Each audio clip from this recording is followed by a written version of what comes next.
Welcome, I'm Tracy Smith, and this is Here Comes the Sun, a closer look at some of the people, places, and things we bring you every weekend on Sunday morning. You may recognize actor James Cromwell from his star turn opposite a certain pig, but as Ben Mankiewicz explains, he's been among the hardest working men in Hollywood for years. For half a century, Cromwell, he's Jamie to his friends, has been doing what great character actors have done for 100 years, making whatever they're in just a little better. You don't want it, Edmund, and you can't have it. Cromwell has played memorable roles in L.A. Confidential, What in the hell happened? The Green Mile, The Queen, and now Succession on HBO Max. No music, no chatter. Keep your mind on the driving. All coming after his Oscar-nominated performance as Farmer Hoggett in Babe. Later in the show, James Cromwell on Succession's appeal. It must be nice to, regarding Succession, just to be on a show that feels so incredibly relevant. I think it's an incredible show. I think the acting, the writing, the concept. I hope that people don't watch it with an eye to saying, oh, we're so much better than those people. That they see that those people in real life, the Bezoses and the Musks, are obscene. It's that amount of wealth, that amount of power is obscene. Then Serena Altschul takes us inside the delicate world of painter Edward Hopper's New York City. For someone who was such a keen observer of everything around him, who loved opportunities for looking, there are few better places than New York for that. Those observations inspired these paintings, intimate, everyday moments stripped of the city's characteristic hustle and bustle. It's a very personal view. It's not the landmarks and skyscrapers and tourist attractions. That's right. They are very specifically not those famous sites. That's all coming up right here on Here Comes the Sun. Actor and activist James Cromwell hustled for years in Hollywood before his breakout role in 1995's Babe. And not only did the film change his life, as he told Ben Mankiewicz, it also changed how he remembers his father. So, at first glance, James Cromwell appears restful at his upstate New York home. It's a great place to come as a retreat. Closer investigation reveals that he's simultaneously restless. There comes a point in your life when they say, shouldn't he hang it up? Do you think about that? No. And why should he? The 83-year-old actor is reaching new heights, familiar ground for Cromwell. How tall are you? 6'6". I thought you were taller. Yeah. For half a century, Cromwell, he's Jamie to his friends, has been doing what great character actors have done for 100 years, making whatever they're in just a little better. You don't want it, Edmund, and you can't have it. Cromwell has played memorable roles in L.A. Confidential, What in the hell happened? The Green Mile, The Queen, and now Succession on HBO Max. No music, no chatter. Keep your mind on the driving. All coming after his Oscar-nominated performance as Farmer Hoggett in Babe. That'll do, pig. His considerable range as an actor fits for someone who began as a prince of Hollywood. His mother, actress Kay Johnson, starred opposite Bette Davis in Of Human Bondage, directed by his father, John Cromwell, a prolific Hollywood filmmaker during the 30s and 40s. But Jamie's relationship with his dad was strained at best. My father said very few things to me, most of them awful. He said something to me when I left college.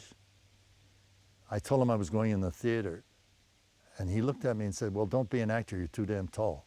In 1951, John Cromwell's directing career ended abruptly. He was blacklisted, falsely labeled a communist. He could have saved his career by naming names to the House Committee on Un-American Activities. He refused and paid a steep price. A lot of his friends cut him. They wouldn't talk to him. They would turn their back on him. Mercifully, none of the pain suffered by the father kept the son from pursuing his dream. As soon as he comes to pick up the secret formula for Kellogg's Sugar Frosted Flakes. At first, success came quickly.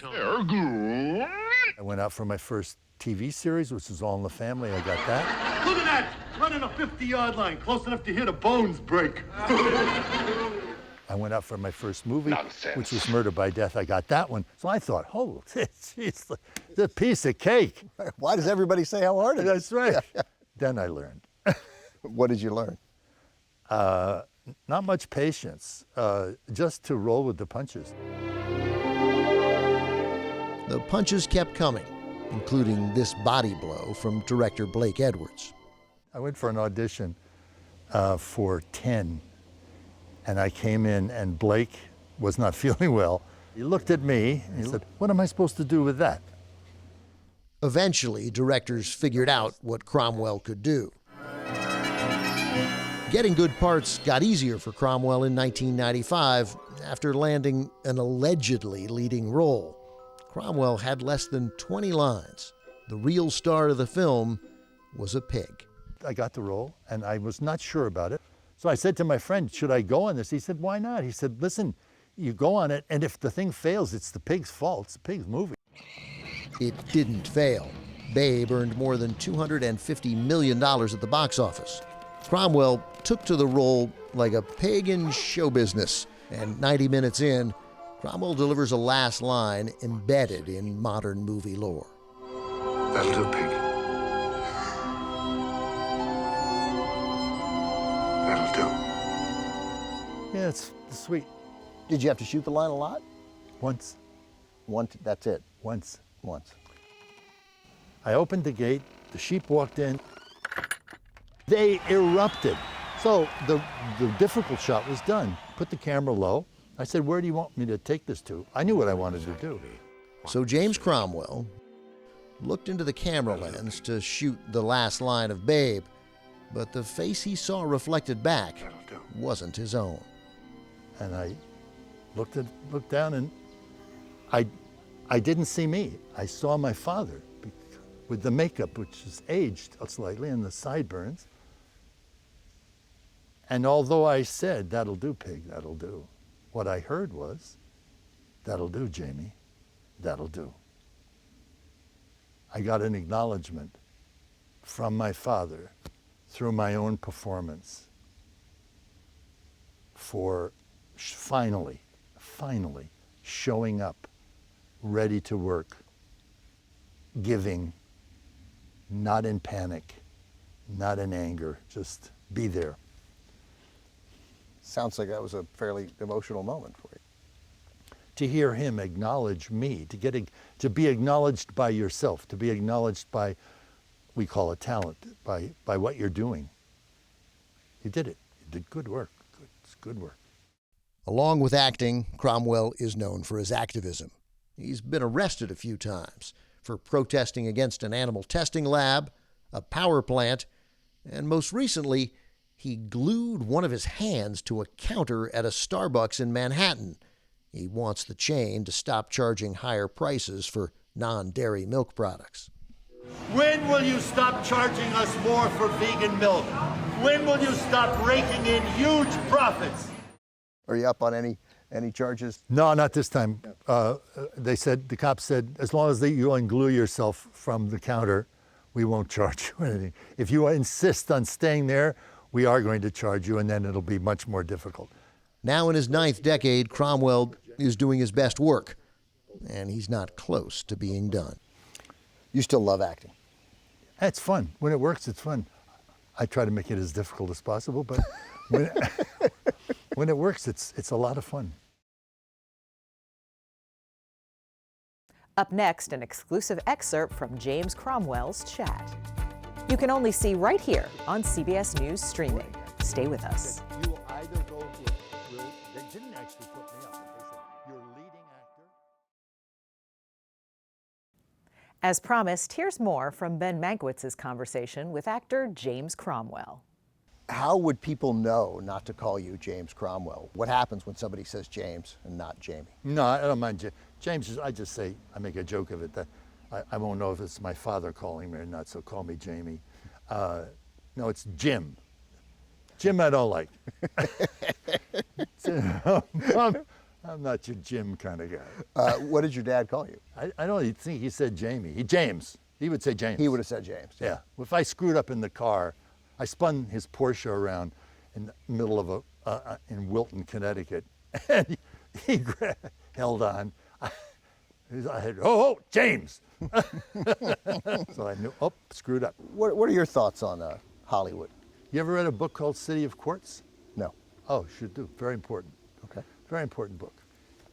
It's ersatz. It's made up. It's things move just as fast in LA as they do in New York, only you don't notice because you're in a car. But everybody is demanding. This thing is the same. Everybody sort of lounges by the pool, but business is getting done. And it's all about business. I say this is the cynical part because I know there are wonderful people in the movies who care a great deal and do their very best to create wonderful work. On the other hand, the studio system is based on all the bad things you can think of. The studio heads sitting in front of their talent, all backed up behind them like slaves, basically, serfs, and getting films, having agents, doing the rounds, what you're supposed to do, the parties you're supposed to be at. It's very disingenuous. After Babe, I get that you're technically the lead. I got it. You have very few lines. They didn't think I was. But for the Oscar nominations come around, and as the lead, normally you'd be nominated for Best Actor. Yeah. You had a different idea. Yeah, I had an idea that I was the supporting actor because the Pig had the majority of the dialogue. I had very little. I was never going to win up against, I don't know, whoever was up that year. There's no role. A sound guy, when I went to loop another project, said to me, that's an Academy Award performance. I said, come on, man. Can't be. It's got 17 lines. He said, no, listen, believe me, it is. So I hired a publicist. I spent $60,000 of my own money to get the ads in the right place. Isn't the studio supposed to do that? Yeah, but they didn't want me to be supporting actor. They said, you will either go, they didn't actually put me up, but they said, you're leading actor, or you may not use any publicity stills from it. You may blah, blah, blah. They tried to ice me out. So you spent how much of your own money? $60,000. And you got a nomination? Yeah. While I was doing a Milos Forman picture, and he brought champagne. Bless his heart, man. Now there's a class act. Probably worth the money you spent. Without a doubt. Without it. I wouldn't have made it. I don't think I would have made it without it. It must be nice to, regarding Succession, just to be on a show that feels so incredibly relevant. I think it's an incredible show. I think the acting, the writing, the concept. I hope that people don't watch it with an eye to saying, we're so much better than those people. That they see that those people in real life, the Bezoses and the Musks, are obscene. It's that amount of wealth, that amount of power is obscene. And they don't do things. I was just watching Finish that thought though real quick. They don't do things. They don't do the things that are usually portrayed on the shows for fabulously wealthy people. They do the kind of things that are written into Succession. The cruelty, the inhumanity, the contempt. Indifference. All those qualities. That's what permeates. That's the fog that covers that particular class, in my mind. You must get recognized. I mean, I know it, I've read it, but it's so clear because you were one of the great character actors of your generation, which I mean is the highest possible compliment, right? Thank you. And so people stop you, and what do they say? I like your work. And right? And do they ever, you can see their brain try to spin what it is that they want to say, right? I would say that the most of them, they're all different times depending on what. There's a difference between that and people who have really enjoyed Green Mile.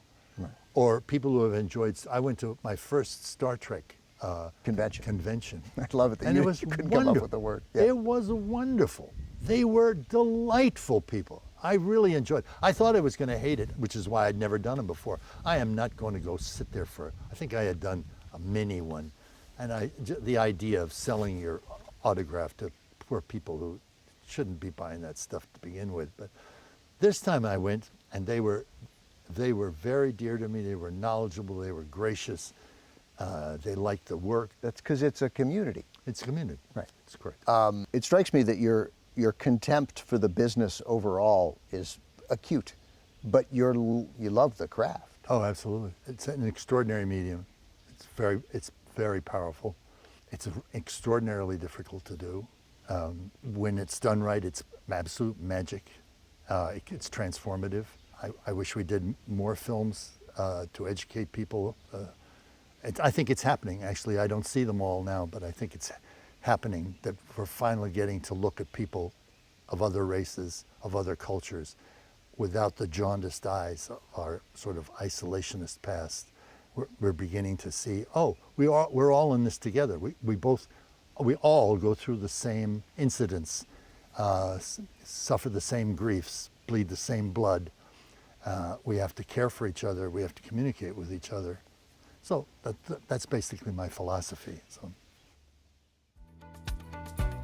Up next, painter Edward Hopper's quiet reflections of New York.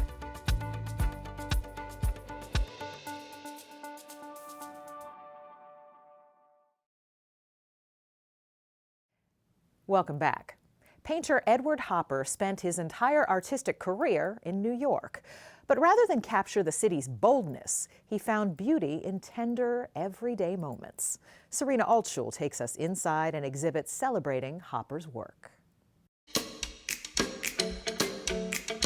I don't think he ever felt that he figured this city out, and that kept pulling him back for more.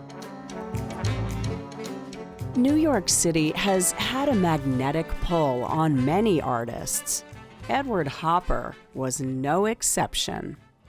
I love this one quote of Hopper's where he described New York as the city that I know best and like most. Kim Conity is the curator of an Edward Hopper exhibit now on display at the Whitney Museum of American Art in New York. How many are in the show? We have about 200 works in the show. Oh my gosh. The exhibit, Edward Hopper's New York, provides a window into the artist's view of urban life. For someone who was such a keen observer of everything around him, who loved opportunities for looking, there are few better places than New York for that. Those observations inspired these paintings, intimate, everyday moments stripped of the city's characteristic hustle and bustle. It's a very personal view. It's not the landmarks and skyscrapers and tourist attractions. That's right. They are very specifically not those famous sites. For an artist who painted so many of New York's bridges, Hopper never painted the Brooklyn Bridge, which is of course the most famous of all. So Hopper gives us instead the Maycombs Dam Bridge in the Bronx, the Manhattan Bridge. It's a connection that spanned most of Hopper's life. Born in 1882 in Nyack, New York, Edward Hopper moved to the city permanently in his 20s to pursue art. For more than 5 decades, he, along with his wife and muse, Josephine, lived in this studio on Washington Square Park. This is his easel. This is his easel, that's right. Oh my gosh. You Am I allowed to put my hands on it? I think so. The studio has been preserved inside what is now a New York University academic building.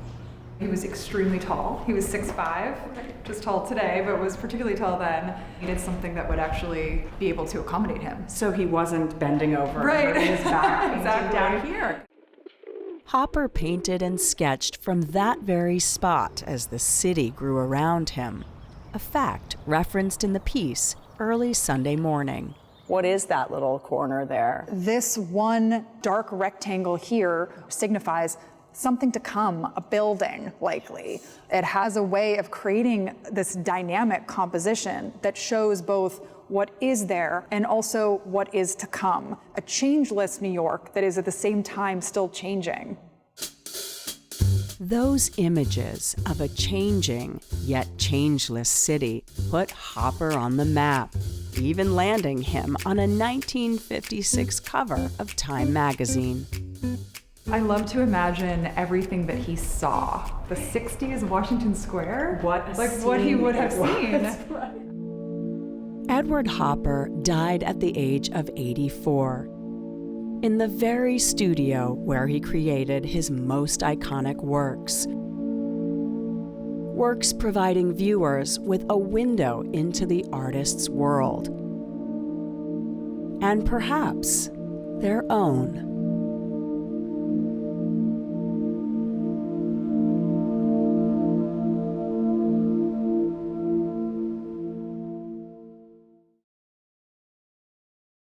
I'm Tracy Smith. Thanks for joining us. We'll see you here next time on Here Comes the Sun.